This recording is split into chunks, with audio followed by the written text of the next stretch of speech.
Di sebuah kota kecil, ada seorang pengusaha kaya dan sukses. Sebenarnya, dia tidak ingin berbagi tentang kisah kesuksesannya kepada orang lain. Tapi karena semua orang meminta dia supaya memberikan tips kepada orang lain bagaimana caranya dia sukses, akhirnya dia mau mengadakan sebuah seminar, dan di seminar itulah dia akan bercerita bagaimana caranya dia sukses. Waktu yang sudah ditentukan, banyak sekali sudah yang datang. Ribuan orang yang berkumpul, bahkan mungkin ada sekitar 1000-an orang.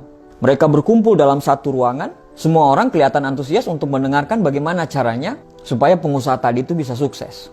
Mereka ingin belajar dari pengusaha itu. Panggung sudah disiapkan, mimbar sudah rapi. Akhirnya, waktu yang ditunggu-tunggu datang juga. Sang pengusaha pun naik ke atas panggung dengan membawa palu kecil. Dia berkata kepada panitia, "Tolong ambilkan batu saya yang saya bawa dari rumah di belakang panggung." Panitia pun mengangkat batu yang sebesar kepala manusia.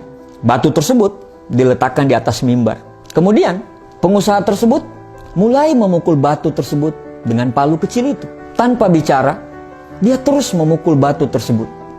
Tok, tok, tok. Semua orang heran. Bahkan saling berpandangan. Tok, tok.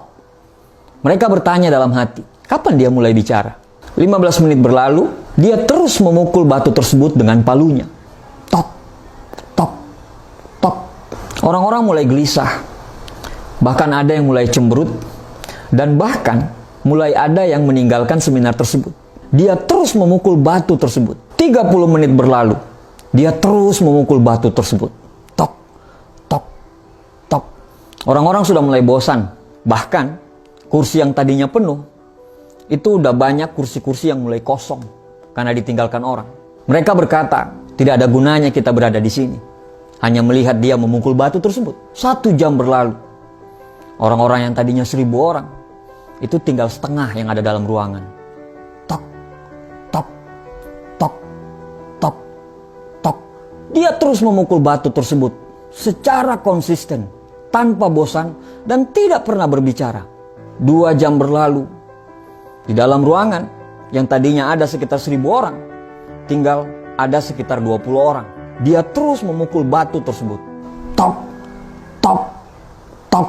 Dan akhirnya selama 2 jam, tiba-tiba batu itu pecah. Semua orang yang tinggal, yang sekitar 20 orang tadi dalam ruangan itu, terdiam. Mereka tidak mengerti apa maksud sang pengusaha tadi. Akhirnya pengusaha mengambil mic dan kemudian berbicara. Kenapa saya bisa sukses? Karena saya konsisten. Kalau Anda mau sukses seperti saya, Anda harus konsisten dengan apa yang Anda lakukan. Tidak peduli apa kata orang. Tidak peduli berapa banyak orang yang akan meninggalkanmu. Tidak peduli seberapa lelahnya dirimu. Kalau kamu mau sukses, kamu harus konsisten. Dia bertanya lagi kepada orang yang hanya sekitar 20-an orang dalam ruangan tersebut. Tadi saya memukul batu tersebut ada sekitar 1000 kali. Kira-kira menurut Bapak Ibu, di pukulan keberapa saya bisa menghancurkan batu tersebut? Secara kompak mereka menjawab, di pukulan ke-1000, Pak. Dia tersenyum dan mengatakan, tidak. Yang menghancurkan batu tersebut adalah pukulan pertama sampai ke pukulan ke-1000. Teman-temanku semua, dari cerita tadi kita paham bahwa memiliki visi dan mimpi yang besar adalah sesuatu hal yang wajib dan perlu. Semua orang akan gampang bila punya visi dan mimpi.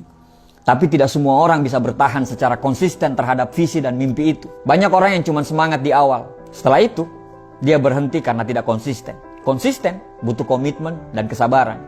Konsisten butuh keberanian. Konsisten adalah kunci. Kalau kita tidak konsisten, seberapa hebat pun kita, maka kita tidak akan menjadi apa-apa. Jika sesuatu Anda anggap serius, maka konsistenlah. Karena orang yang bijak adalah orang yang akan merasa malu jika tindakannya tidak lebih besar daripada ucapannya. Konsisten itu tidak mudah, tapi bukan berarti tidak bisa dilakukan. Mulai saja dulu. Mulai dari hal-hal yang kecil. Mulai dari hal-hal yang mudah. Terus menerus, secara konsisten. Siapkan dirimu untuk menikmati setiap tanjakan yang akan Anda lalui. Nikmati perjalananmu. Jangan pernah berpikir untuk berhenti. Nikmati setiap lantunan masalah, hambatan, dan rintangan yang akan Anda hadapi. Karena hakikat dari konsisten adalah Anda harus sampai ke tujuan. Tidak peduli seberapa berat dan seberapa terjal perjalanan yang akan kamu lalui. B.J. Habibie pernah berkata, apabila kamu memutuskan untuk menekuni suatu bidang, maka konsistenlah. Karena itu adalah kunci keberhasilan sebenarnya. Tuliskan apa yang menjadi goalsmu. Jangan terlalu banyak mikir dan jangan terlalu peduli dengan ocehan orang. Terlalu banyak mikir akan membuat kamu susah untuk melangkah. Ketika target sudah dibuat, maka lakukanlah dan kerjakanlah target itu secara konsisten. Karena konsistensilah sehingga tetesan air bisa menghancurkan batu karang. Terima kasih.